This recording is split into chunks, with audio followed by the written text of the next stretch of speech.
Selamat datang Telutizen di Academics, podcast akademik Telkom University. Menggali ilmu membangun masa depan bersama Telkom University. Perkenalkan, saya Isa yang akan memandu Telutizen dalam episode kali ini. Academics merupakan podcast akademik Telkom University yang menjadi wadah pengetahuan, inspirasi, dan diskusi yang akan membawa kita lebih dekat dengan berbagai topik menarik di bidang akademik Telkom University. Jadi, siapkan diri kalian untuk memasuki dunia yang penuh pengetahuan dan penuh semangat. Mari kita mulai petualangan kita dalam episode ke-6 podcast akademik.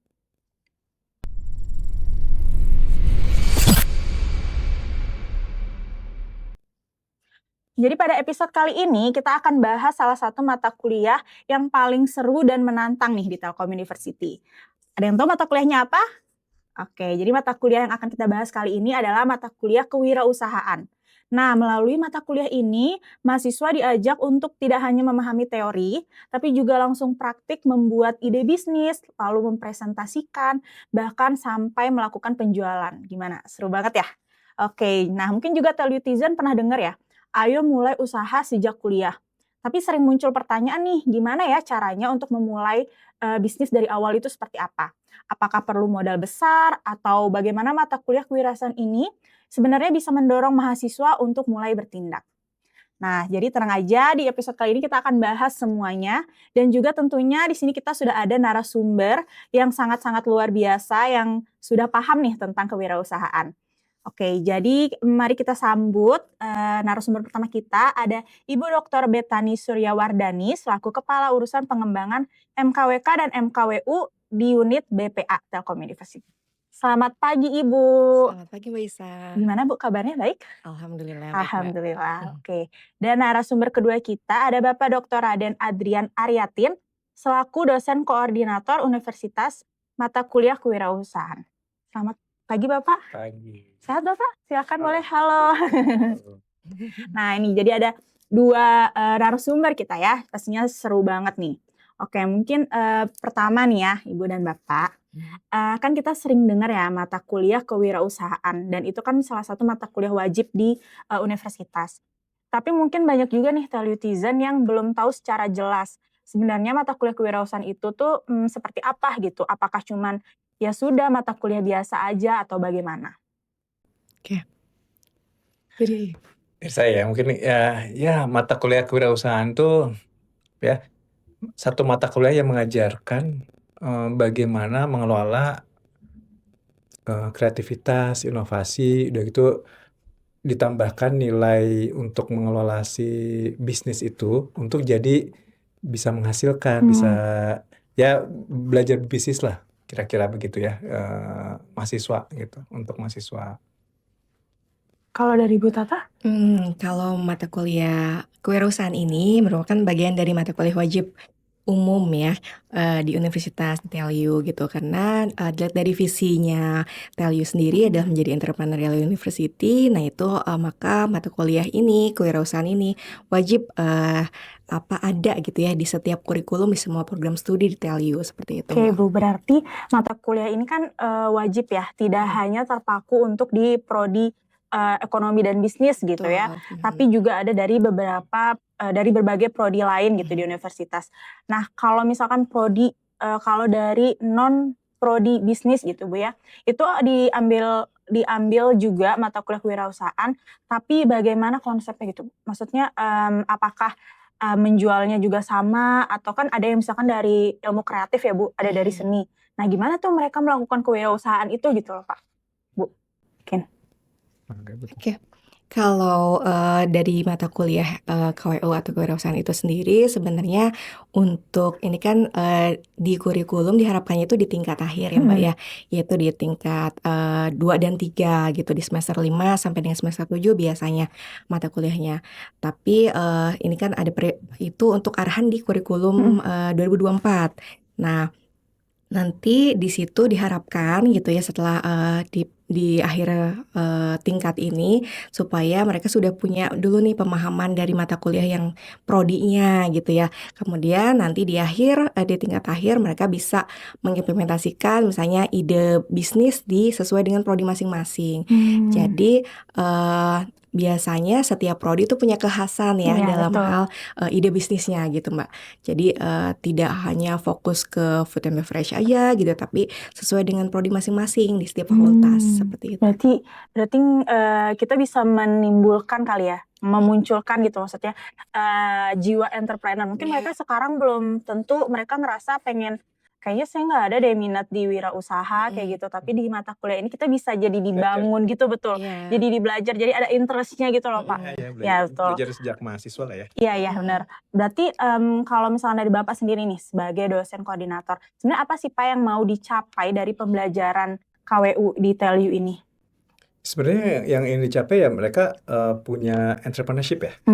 Karena entrepreneurship tidak hanya diperlukan ketika kita bikin bisnis, tapi buat sehari-hari juga sebenarnya itu diperlukan. Misalnya kita belajar untuk memutuskan sesuatu, kita belajar untuk mewujudkan ide, kita belajar berani bertindak, atau misalnya kita belajar untuk memimpin orang, itu entrepreneurship sebenarnya. Cuma mungkin kita ngambil bentuk yang paling umumnya, yuk kita belajar bisnis. Karena di dalam bisnis itu dari mulai belajar mengemukakan ide, belajar presentasi, belajar belajar bikin rencana bisnis, sampai nyoba jualan, sampai akhirnya nanti evaluasi apa yang kurang. Itu belajarnya pas mata kuliah yang seru ini. Iya, seru banget sih Pak. Berarti memang kayak kita diajarin dari awal ya. Dari kayak kita mulai, mungkin sekarang kita belum ada ide ya Pak. Mungkin saat masuk ke wirausahaan kita hanya kayak menjalankan aja mata kuliah itu ya wajib diambil gitu kan. Tapi kita belum ada kepikiran. Jadi nanti di sana itu mungkin proses untuk mahasiswa mencari kali ya Pak, mencari interestnya di kewirausahaan, kemudian kira-kira apa sih yang ingin dilakukan gitu ya, maksudnya apa yang ingin dijual, apa yang ingin dikembangkan dalam entrepreneur itu, mungkin bisa seperti itu mungkin Pak ya? Ya bisa. Jadi ya nyoba ide. Nanti juga kadang-kadang gini ya, kadang-kadang kalau kita bikin, kita punya ide, nyoba, seringkali idenya nggak seru ternyata, atau gagal. Tapi kan justru nyobanya sekarang gitu. Bisa nggak sih ini ide ini bisa menghasilkan atau nggak sih gitu, kayak gitu. Serunya di situ. Seru-seru. Kemudian kalau misalkan tadi kan tidak hanya untuk belajar teori aja ya, tapi juga praktik langsung. Nah itu boleh diceritain nggak Ibu atau misalkan Bapak gitu ya, apa saja sih tahapan yang akan dilalui oleh mahasiswa selama mengikuti mata kuliah ini? Kan tadi ada seperti mencari mencari ide bisnis gitu kan Pak, kemudian nanti akan berjualan juga. Nah itu seperti apa nih tahapannya nanti di mata kuliah itu Bu? Oke, kalau tahapannya itu sendiri, misalnya di awal biasanya dibahas dulu tentang teoritiknya dari dosen pengampu. Kemudian nanti sudah mulai di minggu ke-2 atau 3 ya Pak, udah mulai ide bisnis, udah mulai. gitu ya. Setiap nanti mahasiswa membentuk suatu kelompok di dalam kelasnya, biasanya sekitar 10 orang per kelompoknya gitu. Nanti di sana mereka kan dilatih untuk teamwork gitu ya. Terus udah gitu mereka udah mulai ide bisnis itu ada, kemudian didiskusikan dengan masing-masing dosen pengampunya. Kemudian dari sana create bisnis apa nih yang mau dikembangkan gitu.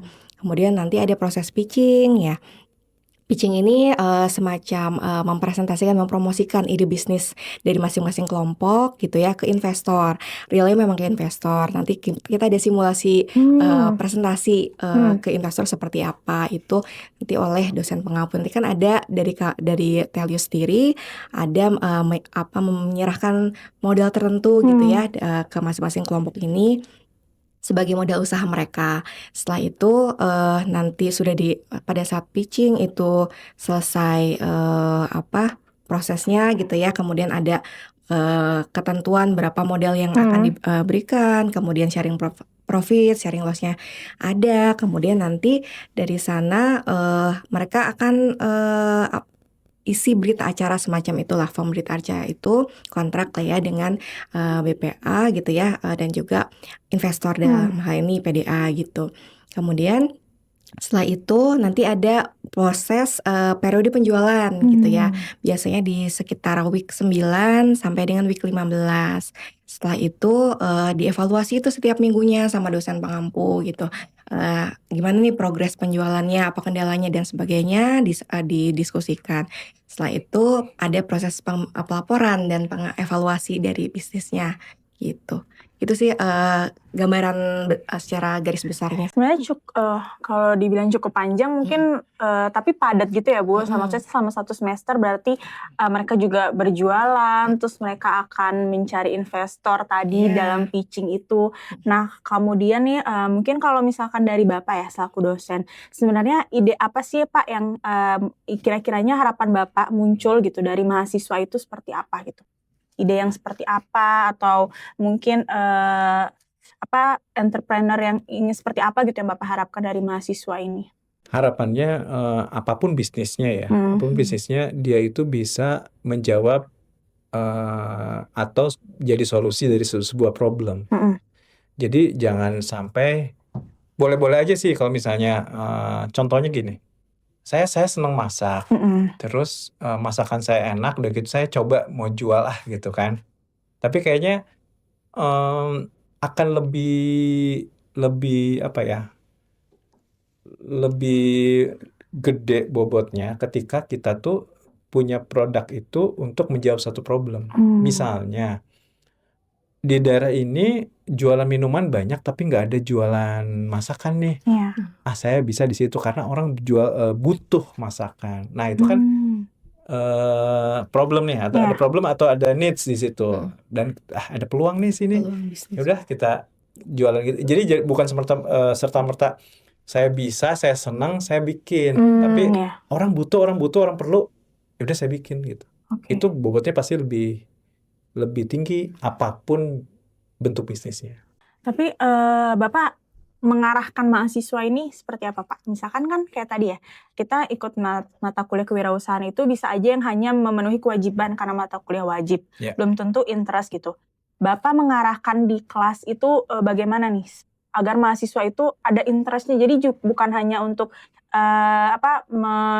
menyelesaikan kewajibannya aja gitu.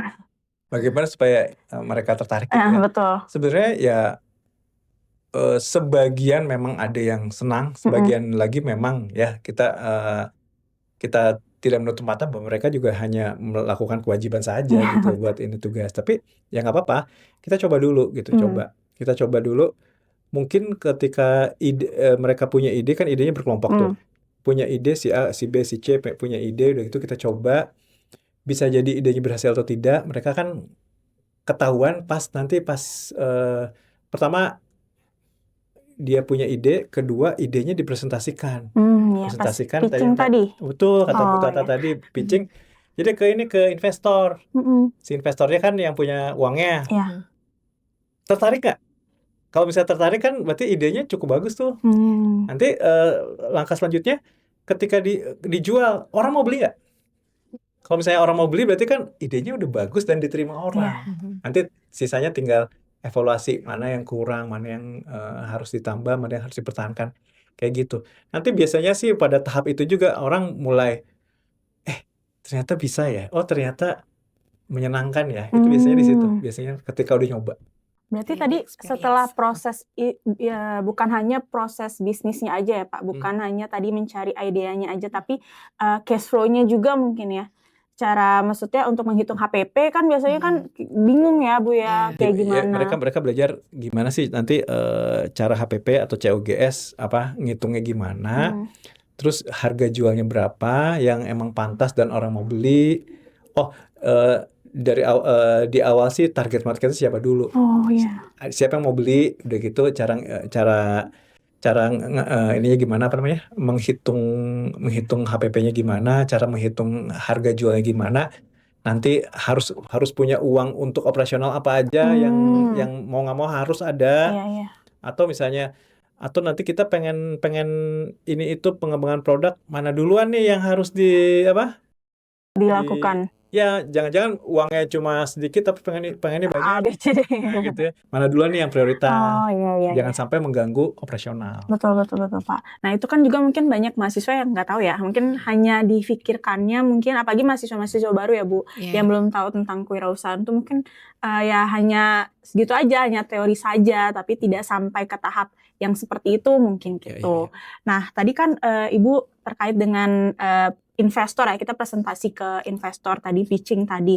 Nah pitching itu apa sih Bu sebenarnya? Dan tujuannya itu apa gitu untuk mahasiswa? Mungkin banyak juga yang belum tahu kan ya pitching itu apa, dan apakah pitching itu hanya untuk mahasiswa yang mengikuti KWU saja atau mungkin bisa mahasiswa yang tertarik tapi tidak ikut mata kuliah gitu, gimana Bu? Oke, kalau proses pitching untuk khususnya di mata kuliah kewirausahaan ini sendiri, memang itu bagian dari proses pembelajaran ya, dari di RPS juga ada, kemudian itu juga merupakan bagian dari proses tahapan dalam sampai nanti akhirnya penjualan gitu harus ada pitching, di mana di sini intinya pitching itu adalah mempromosikan dari ide bisnis masing-masing kelompok ke investor. Jadi di sana mereka dapat experience ya dari masing-masing kelompok itu gimana sih realnya nanti kalau misalnya dia punya bisnis terus ingin ngambil meng-attract investor untuk nanamin modal di bisnisnya itu seperti apa. Itu mereka dilakukanlah proses pitching. Nah itu juga bagian dari penilaian ya Pak Adrian ya. Betul. Bagian dari penilaian UTS atau apa ya, saya kurang. Pitching UTS. Masuk ke UTS ya. Ada penilaiannya di sana. Jadi seperti itu sih tujuannya dari melakukan pitching. Oke, baik Bu. Nah kan itu pitchingnya di Telyu nih Bu ya. Mungkin untuk modalnya nih, untuk dananya itu dari Telyu gitu Bu berarti, atau dari investor luar mungkin seperti apa Bu? Oke, kalau pendanaan biasanya kita kerjasama sama Direktorat PDA. PDA itu Pengelolaan dana abadi. Pengelolaan dana abadi. Nah di sana biasanya setiap kelompok itu nanti ada sesuai dengan hasil pitching ya. Nanti mereka akan dikumpulkan gitu ya dananya totalnya berapa, kemudian kita akan mengajukan semacam peminjaman dana lah ke pengelolaan dana abadi ini gitu. Nanti di sana berarti PDA sebagai investor untuk mahasiswa tersebut. Biasanya ya ada sharing profitnya seperti itu. Nanti di akhir perkuliahan. Oke, seru ya Bu. Berarti memang kita udah punya sponsor lah istilahnya. Sponsor tetap. Iya betul. Nah kemudian tadi di dalam pitching itu sebenarnya apa aja nih sih Pak? Mungkin bisa di-spill nih yang ditanyakan nanti ya saat presentasi itu biasanya apa Pak? Ya biasanya kalau di dalam sebuah pitching bisnis itu yang pertanyakan nomor satu sih problem apa yang akan diselesaikan misalnya gitu ya, ini bagus atau enggak. Terus untuk problem itu mungkin ada alternatif idenya apa, atau produknya apa atau jasanya apa. Kemudian dia kan untuk bikin produk itu butuh uang. Butuh uang berapa sih? Gitu kan, butuh uang berapa? Oh, butuh uang sekian. Harus diperlihatkan RAB-nya kepada calon, kan investor tuh yang mau ngasih uang nih. Ini kita butuhnya untuk ini, RAB-nya untuk ini. Apakah ini untuk produknya, ini buat packagingnya, ini buat operasionalnya, pembuatannya, bla bla bla bla bla bla. Dari situ kalau misalnya dibutuhkan sekian rupiah, misalnya ya langsung diajukan ke mana, ke investor. Nanti investornya mau ngasih atau enggak? Mau ngasihnya apa 100% atau cuma sebagian atau bagaimana? Terus kalau misalnya setelah misalnya dikasih nih gitu ya, ada pertanyaan berikutnya adalah kapan si investor akan mendapatkan uangnya kembali, modalnya? Dibalikinnya kapan ya? Untung rugi. Belum, kapan dulu dibalikan modalnya dulu. Kemudian yang kedua adalah kalau misalnya kamu untung, misalnya ya, sudah modal udah balik, nanti pembagian keuntungannya gimana? Apakah 10% dari profit atau 10% dari omset misalnya, atau 20% atau 30%, atau itu deal-dealan ketika pitching. Berarti negonya di situ ya Pak? Pas pitching. Bisa jadi kan ya yang namanya ini kan pengen dimodalin sebesar-besarnya, Iya, sharingnya pengen sekecil. sekecil-kecilnya gitu kan, biasanya kayak gitu kan. Ya itu silakan dengan investornya.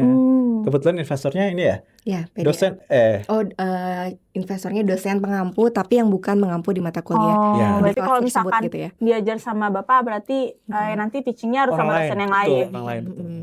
Oke. Berarti nanti hasilnya Pak ya, Mm. diterima atau tidak, kemudian berapa yang akan diinvestasiin, terus sharing profitnya berarti nanti semuanya di situ. Betul. Wah, Tuh, deg-degan itu. Iya. proses penentuan. Itu penentuannya Iya, pas itu. Kan serunya di situ. Iya. karena bisa aja misalkan mereka minta modal 5 juta misalkan. Belum tentu kan investor ngasih 5 juta kan Pak ya. Betul. Iya. Iya. Itu berarti Iya. memang harus pintar juga tuh untuk negosiasinya. Iya, Betul.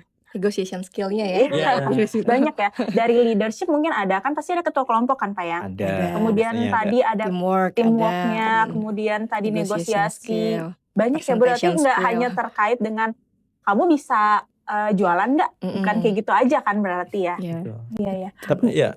Tapi menariknya itu yang tadi kan banyak ini, Iya. banyak apanya? Teorinya banyak, Iya. ilmunya banyak. Menariknya ini dikemas dalam 1 semester dan cuma 2 SKS. Iya, Iya. Itu lebih seru ya, lebih menegangkan gitu. betul. Apa dapat nilai lagi kan Pak? Jadi Betul kayak lah, jadi kemampuan kita diukur juga gitu kan Pak ya. iya. Iya. Oke. Kemudian tadi kan udah lolos nih Pak ya. Udah dapat misalkan bisa di ACC, udah sharing profit dan lain-lain. Iya. Nah, setelah mereka lolos pendanaan tersebut, itu kan tadi Ibu bilang datang ke BPA lagi ya. Nah, Iya. itu setelah itu gimana tuh Bu prosesnya? Setelah pitching ya. Ya, betul. Setelah pitching selesai, terus sudah ada nih form berita acara dari pitchingnya itu sudah disepakati jumlah modal yang disepakati sama investor dan juga kelompok berapa, sharing profit ataupun sharing loss-nya itu juga sudah disepakati. Kemudian formnya nanti harus ditandatangani oleh dosen yang bersangkutan, dosen pengampu gitu ya. Kemudian nanti diserahkan formnya itu ke BPA gitu. Nanti kami akan melakukan rekap. Nah, setelah itu kita akan ada perjanjian, Mbak. Oh, ada perjanjian kerjasama. Perjanjian kerjasamanya gitu. Itu yang harus ditandatangani oleh ketua kelompok gitu. Wajib Bu ketua kelompok. Ya, wajib ketua kelompok. Setelah itu nanti ada pentransferan dana tentunya gitu dari dana modal yang disepakati Nanti akan langsung ditransfer ke nama yang ada di kelompok itu ya? Iya, nama Ya. salah satu anggota atau ketuanya biasanya. Oke. Kalau boleh tahu nih Bu ya, dari atau mungkin Bapak juga yang biasa mau pitching gitu ya, rata-rata Pak mahasiswa itu interestnya di mana sih Pak untuk wirausaha ini? Apakah di kuliner atau mungkin jasa gitu kan? Karena kan biasanya banyak ya Pak ide-ide lain gitu. Mungkin bisa jadi inspirasi juga gitu, atau mungkin dari nanti mahasiswa-mahasiswa apalagi mahasiswa baru gitu ya, nanti pas mau ikut KWU udah ada gambaran nih sekiranya mau bikin apa ya nanti gitu. Dari yang biasa pengalaman Bapak nih, biasanya dari kelas Bapak atau mungkin dari kelas lain, itu kebanyakan di mana nih Pak? Kalau pengalaman ya, yang sudah sih banyak di kuliner karena dianggap paling cepat menghasilkan uang. Karena kan kebutuhan pokok ya, makanan. Muternya gitu ya. Betul. Cuma memang saya dan beberapa dosen kebanyakan mendorong agar mahasiswa jangan, kecuali emang jurusannya kuliner ya. Iya, kayak perhotelan itu mungkin ya. Jadi kita mendorongnya sesuai dengan latar belakang keilmuan. Kayak tadi ciri khas dari prodinya itu ya Pak ya. Memang memang mungkin kayak misalnya orang informatika misalnya bikin startup gitu ya, itu kan nggak langsung jualan dapat langsung uang. Mungkin harus perlu waktu untuk improvement dan lain-lain gitu kan.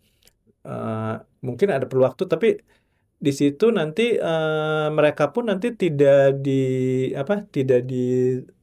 didorong, maksudnya tidak dinilai dari berapa banyak si penjualan, tapi mungkin dari prosesnya. Kalau misalnya kalau pengen cepat dapat omset, revenue, mereka jualan makanan semua mungkin cepat. Yang startupnya malah nggak muncul, sayang banget. Berarti yang Bapak lihat tuh bukan hanya keuntungannya ya? Ya, kalau misalnya dapat untung alhamdulillah. Tapi lihat dari ininya, kalau misalnya dia misalnya yang tadi kayak startup, kayak misalnya bikin merchandise apa bikin Jasa misalnya. jasa, misalnya betul. Jasa itu kan kita pasti nggak akan nilainya dari omset. Beda kriteria penilaian. Nilainya pasti beda. Oh, oke. Kalau misalnya dari omset kan malah kita nggak fair dong. Iya benar, makanya berarti kan takutnya kan mungkin mahasiswa juga mungkin gambarannya sekarang, oh mungkin yang untungnya paling banyak, yang paling laris gitu kan, Nilainya bisa besar aja, gitu iya kan. betul, Iya. yang nilainya Cepat nanti balik besar modal. kayak gitu. Oh Iya, ternyata iya. berarti ada beberapa kriterianya ya Pak, Iya. yang nggak hanya itu Betul. saja. Oke, nah berarti nanti Pak, tadi kan udah ada proses penjualan ya Pak. Ya. Nanti selama proses penjualan itu apakah akan didampingi juga oleh dosen pengampunya atau oleh investornya mungkin, atau bagaimana Pak? Kalau untuk proses penjualan, periode penjualannya itu memang diserahkan ke mahasiswa ya. Jadi kan nanti ada prosesnya itu di minggu ke sekitar 10 ya, setelah pitching itu nanti mereka sudah mulai berjualan kurang lebih 9. Berarti periode Berarti setelah UTS dan sebelum UAS palingnya. iya Oh betul. iya. Nah dari situ mereka boleh berjualan bisa via online ataupun langsung gitu ya, direct selling juga bisa. Nanti juga salah satu cirinya di uniknya KWU di TLU itu ada periode penjualan yang kita fasilitasi dalam bentuk event, namanya Market Day. Nanti untuk mungkin adik-adik yang baru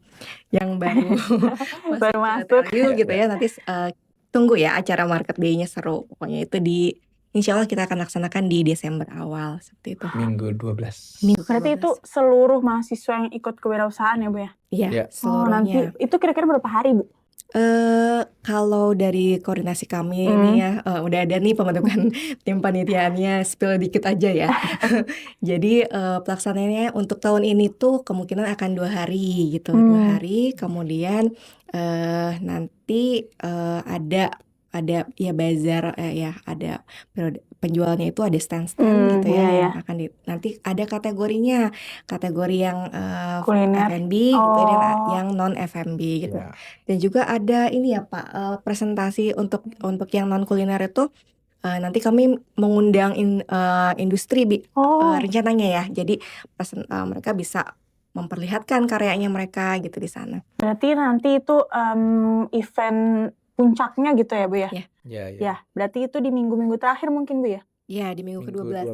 Minggu ke-12. Oh, berarti seru ya Bu ya. Iya. Berarti nanti teman-teman di sini tuh diwadahi juga, dikasih fasilitas, kemudian tadi bisa didanain, dan ada event, dibuatkan event juga gitu ya. Ini cuma di mata kuliah kewirausahaan kayak Bu ya, yang ada eventnya. Satu lagi. Di tiap kelas kan nanti akan ada dipilih tim terbaik ya. Iya. Nanti si tim terbaik itu nanti kita kerjasama dengan BTP Banu Teknopark. Ya, nanti silakan nanti tim terbaik kita ajukan ke Banu Teknopark dan mereka akan pilih dari situ. Beberapa tim akan didanai juga atau diinkubasi oleh BTP. Itu berapa tim tadi Pak? 3. Pokoknya di tiap kelas ada 1. Mungkin ada berapa ya? Dari setiap kelas yang terbaik dari masing-masing kelas itu nanti rencananya akan ikut bisnis competition dulu Pak. Bisnis competition dulu. Setelah itu nanti dipilih ya beberapa yang inkubasi gitu. Berarti itu bisa dilanjutkan gitu ya. Berarti nggak hanya nggak cuma mata kuliah. Berarti bisa aja jadi kayak mata kuliah kewirausahaan ini sebenarnya kayak pemantiknya gitu loh Pak. Jadi kayak memancarkan dulu nih, bisa aja kan kayak misalkan tadi dari awal belum tahu tuh lama-lama seru ya gitu, ternyata idenya baru keluar gitu saat itu. Seru. Ini kayak anak tiri nih ya perusahaan ya. Soalnya bisa punya event sendiri Bu, itu seru banget sih. Apalagi mahasiswa TLU kan kebanyakan suka tuh event-event kayak gitu. Tapi kalau panitianya sendiri Bu, itu dari mahasiswa juga? Kalau panitianya ada panitia inti dan ada panitia plus mahasiswa gitu ya. Panitia inti dari koordinator, misalnya ketuanya ya biasanya, kemudian dari BPA ya tim intinya, divisi-divisinya, kadif-kadifnya, kemudian setelah itu baru udah open recruitment kok, udah open recruitment untuk kepanitiaan mahasiswanya. Banyak loh animonya Mbak, sekarang udah kayak Lebih dari 200 Pak yang daftar. Pendaftarnya yang lumayan banyak. Lumayan. Tapi mungkin juga sebenarnya market day itu bisa juga jadi kayak apa ya Bu? Kayak maksudnya orang-orang tuh tahu loh ada market day. Tapi orang-orang tuh nggak tahu kalau market day itu ternyata salah satu dari mata kuliah kewirausahaan itu. Jadi mungkin banyak orang-orang yang berpikir kayak market day itu ya event aja di TLU, event tiap semester atau event tahunan gitu. Tapi ternyata market day itu salah satu nih puncak lah ya dari mata kuliah kewirausahaan ini. Nah, berarti nanti setelah market day itu ya, Bapak Ibu, mahasiswa itu apakah akan presentasi lagi untuk memberikan hasil laporan penjualannya gitu kan? Terus seperti apa mungkin nanti kalau misalkan sudah selesai dari masa penjualan itu setelah market day itu, bagaimana kemudian tadi kayak kalau misalkan loss atau profit itu bagaimana Pak? Itu jadi setelah market day itu biasanya akan ada evaluasi. Apa nih yang kurang? Tapi setelah market day pun mereka masih dikasih kesempatan untuk berjualan, silakan. Sampai minggu 15 ya. Sampai 15. Dan dari situ jualan sambil evaluasi. Dan pada minggu ke-15 itu memang batas akhir untuk mengembalikan 15 betul ya? Di 16 laporan ya. Laporan sama. Mengembalikannya 16 ya? Jadi mengembalikannya di minggu 16. Minggu 15 terakhir. Ya, dan laporan di situ. Ya, jadi tidak ada presentasi lagi. Presentasinya justru ketika pas market day itu. Jadi market day akan dilihat nih gitu. Mana nih yang kira-kira. Jadi di diam-diam itu udah mengamati ya Pak ya? Harus. Karena itu juga mungkin presentasi mereka, cara mereka berjualan juga ya. Betul. Iya. Tapi kalau spill dong Bu, kalau tahun ini di mana Bu lokasinya? Kalau lokasi atau masih rahasia? Masih rahasia lah ya. Kita perbincangkan dengan pimpinan tentunya gitu ya, karena kan harus ACC dari pimpinan. Nah, tapi ya di sana konsepnya sih kita akan melaksanakan yang bedanya di tahun sebelumnya ya, ada market day penjualannya, kemudian juga ada nanti exhibition-nya gitu ya. Nanti juga ada kerjasama dengan produk-produk dari setiap fakultas. Jadi ada capstone project, project dari masing-masing fakultas itu yang kita sediakan booth-nya gitu, yang terbaiknya yang jadi andalannya masing-masing fakultas itu disediakan. Karena ya tadi kita pengennya ngundang dari industri gitu ya. Supaya mereka melihat karya-karyanya mahasiswa TLU itu gimana gitu, itu baik. Seru. Dari BTP juga ada ya? Iya, dari BTP juga yang mahasiswa-mahasiswa yang diinkubasi di sana produknya. Jadi lebih kompetitif ini ya mahasiswanya nanti ya?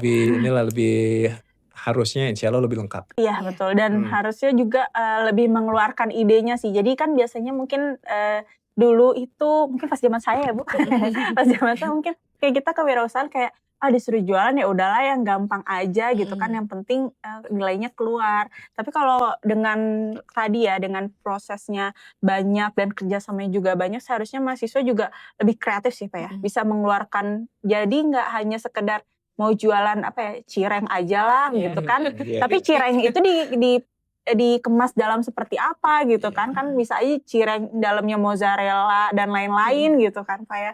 Seru. Nah buat teman-teman nih siap-siap ya buat nanti semester depan mungkin ya. Kayak gitu. Oke. Nah berarti setelah tadi Pak ya, pengembalian itu kayak gimana Bu? Pengembalian dana yaitu tadi setelah laporan selesai gitu dipresentasikan ke dosen, kemudian nanti ada proses pengembalian dananya di akhir perkuliahan akhir semester di minggu ke-16 itu nanti dana modal berikut dengan profit ya, itu ya profit atau loss itu bisa terjadi sih, nanti kemudian dikembalikan kembali ke PDA gitu. Oke. Nah mungkin nih Bu ya, mungkin teman-teman juga bingung ya, kalau misalkan profit tuh untungnya diambil siapa? Apakah diambil mahasiswa itu sendiri, maksudnya kelompok untungnya, atau untungnya itu dikembalikan lagi gitu. Kalau profit itu kan sesuai dengan kesepakatan di pitching ya. Jadi ada sharing profit ke investor dan sharing profit ke mahasiswa gitu. Jadi misalnya mau berapa, 60-40 kah misalnya, atau 70-30 itu setelah kesepakatan itu. Jadi profitnya bisa ada untuk mahasiswanya, ada juga untuk investor. Berarti no tipu-tipu ya Bu. Maksudnya Sudah bukan ada kayak perjanjian. bukan cuman di kertasnya doang, padahal mah uangnya dibalikin tuh. Jadi teman-teman nanti dapat profit juga. Seru. Tapi Bapak pernah nggak sih dapat yang ada yang loss? Ada ya Pak? Ada yang loss, ada nggak? Ada ya. Kayak Tapi ada nggak sih. banyak Oke. mulainya. Rata-rata profit sih. Nah oke. Berarti tadi tahapannya cukup panjang ya Pak dan seru sih sebenarnya. Nah kalau misalkan dari Bapak atau Ibu nih, peluang apa sih yang kira-kira mahasiswa bisa dapetin setelah menyelesaikan mata kuliah ini? Selain nilai gitu kan. Saya nilai. Mm. Yang pasti yang paling berharga pengalaman. Iya. Mereka belajar bikin usaha itu nggak gampang, tapi bisa dibikin nggak susah juga sebenarnya. Tapi mereka belajar untuk stepnya begini ya. Jadi mereka tahu ada prosesnya untuk bikin sesuatu yang jalan itu gitu kan. Kemudian mereka dikasih kesempatan untuk nyoba, untuk ada wadahnya untuk Wadahnya tuh. jualan. Dan insya Allah kita juga pengen ngundang orang dari industri. Jadi yang kalau idenya bagus, kenapa enggak tiba-tiba industri Tarik ya. iya langsung Diambil iya idenya. jadi kerjasama, Iya, jadi betul, bayar dan betul. lain-lain. Jadi bisa jadi bisnis beneran nanti buat bekal betul. buat nanti gitu. Iya benar. Itu sih yang paling network. Networking ya benar. Tapi Pak, sepengalaman Bapak ya, Iya. ada nggak sih mahasiswa yang setelah kewirausahaan ini dia punya produk, dia lanjutin lagi? Ada ya? Ada beberapa. Berarti memang kayak udah mulai tertarik tuh, udah passionnya dan menguntungkan kan apalagi ya, dapat investor terus habis itu dapat nilai pastinya kan Pak, dapat nilai, dapat profit lagi. Iya. Jadi banyak banget ya benefitnya. Oke, berarti nyata mata kuliah kewirausahaan ini benar-benar bisa jadi mungkin pembuka jalannya ya untuk mahasiswa untuk kewirausahaan ini. Seru. Kalau misalkan dari Ibu atau Bapak nih mungkin ada nggak sih tips and trick mungkin ya untuk mahasiswa mempersiapkan diri mungkin ya untuk kewirausahaan di semester depan atau di tahun selanjutnya kayak gitu. Apa sih yang Bapak sama Ibu pengen mahasiswa itu bagaimana gitu nanti saat sudah selesai, selain tadi kata kalau misalkan dari Bapak networking terus pengalaman gitu kan, pasti ada lah yang Bapak pengen kayak mungkin mahasiswa jadi bisa punya perusahaan mungkin Pak. Kan itu bisa juga kan kayak gitu, mungkin gimana nih Bapak Ibu? Praktisi soalnya. Iya. Mungkin dari Bapak pengalamannya banyak kan. Mungkin dari Bapak mungkin kalau bukan hanya mahasiswa di TELU deh Pak gitu kan. Tapi khususnya di TELU. Sebenarnya kan gini, peserta mahasiswa yang ikut mata kuliah ini itu bukan dari mahasiswa bisnis kan. Iya. Itu mahasiswa yang bukan bisnis, yang memang tidak ada mata kuliah bisnis di prodinya, jadi ikutan mata kuliah MKWU kan. Jadi mereka memang tidak di nanti outputnya gitu ya, nggak jadi pengusaha, bukan ke situ sebenarnya. Cuma akan lebih dahsyat misalnya ketika punya ilmu entrepreneurship plus ilmu yang lain. Misalnya ilmunya teknik apa, ada yang dari ilmu terapan, ada yang dari desain, ada yang dari elektro, gabungin sama ini kan dahsyat. Selama ini kan entrepreneurship yang di fakultasnya, kalau yang di TELU Fakultas Ekonomi dan Bisnis, kebanyakan di situ. Sekarang kalau misalnya punya ilmu yang lain kan Kolaborasi hebat, bisa itu hebat banget. Dan nanti ke depannya punya bisa kolaborasi dengan orang yang memang bidangnya bisnis, tapi orang yang dari sini sudah punya pengalaman di mata kuliah ini. Nanti ketika kerjasamanya mereka udah lebih kebayang. Karena yang banyak yang kerjasama yang agak kurang harmonis itu karena ilmunya beda-beda dan masing-masing nggak tahu ilmu yang ilmu baru yang mungkin bukan hanya untuk menyelesaikan tadi kewajiban mata kuliah dasarnya ya Pak. Tapi ternyata di dalamnya itu kalau kita udah masuk menyelam banget itu. Dan kita udah difasilitasi gitu ya, mahasiswa juga difasilitasi oleh dosen-dosen, kemudian dari BPA dan juga tadi dari PDA ya Bu ya. Itu mungkin seru banget sih. Mungkin Ibu ada untuk mengajak mahasiswa. Cukup sih ya, itu dia praktisnya sudah ngasih tips yang Iya, real iya, gitu iya. ya, di Iya. dunia bisnis itu harus seperti apa Benar-benar, berarti kolaborasi gitu. benar-benar lah, insya Allah Mhm. mata kuliah kewirausahaan ini membuka jalan nih Iya. untuk teman-teman di sini bisa menjadi entrepreneur mungkin ya seperti tadi Amin. visi dan Amin. misi di Telkom University. Nah mungkin dari kami gitu ya, dari saya dan Ibu dan Bapak gitu ya, terima kasih banyak Bu Tata dan juga Pak Adrian atas waktu dan penjelasannya yang sangat luar biasa sekali. Biarpun mungkin waktunya singkat gitu ya, tapi tadi ilmunya alhamdulillah banyak banget ya Bapak Ibu ya. Semoga nanti teman-teman di sini, di Telutizen di sini saat nanti akan mendapatkan mata kuliah kewirausahaan sudah dapat nih gambaran apa tadi market day itu seperti apa, kemudian teaching itu seperti apa gitu ya. Nah, semoga Telutizen bisa memahami ya kalau kewirausahaan ini bukan hanya soal bisnis, tetapi tentang cara berpikir dan bagaimana melihat peluang dan mengubah ide itu menjadi aksi nyata. Betul ya, Bapak ya? Betul banget. Oke, mungkin terima kasih Bapak Ibu atas waktunya ya. Dan juga Telutizen kalau misalkan ada pertanyaan terkait mata kuliah kewirausahaan ataupun mata kuliah MKWK lainnya, bisa langsung cek di web bpa.telkomuniversity.ac.id dan seputar informasi terkait dengan kewirausahaan itu juga ada di Instagram BPA @bpa.telkomuniversity. Seperti itu. Dan juga podcast ini nanti teman-teman bisa cek ada di BPA Telkom University gitu ya. Nanti di sana juga banyak banget podcast ya mahasiswa yang lainnya terkait dengan program-program yang ada di Akademik Telkom University. Ada MBKM, kemudian ada program magang, ada program KKN dan lain-lainnya. Oke, itu aja. Oke, sampai jumpa di episode akademik selanjutnya. Terus belajar, tetap berinovasi dan bangun masa depan bersama Telkom University. Sampai jumpa. Sampai jumpa. Terima kasih Bu, terima kasih Sama-sama. Bapak. Sama-sama.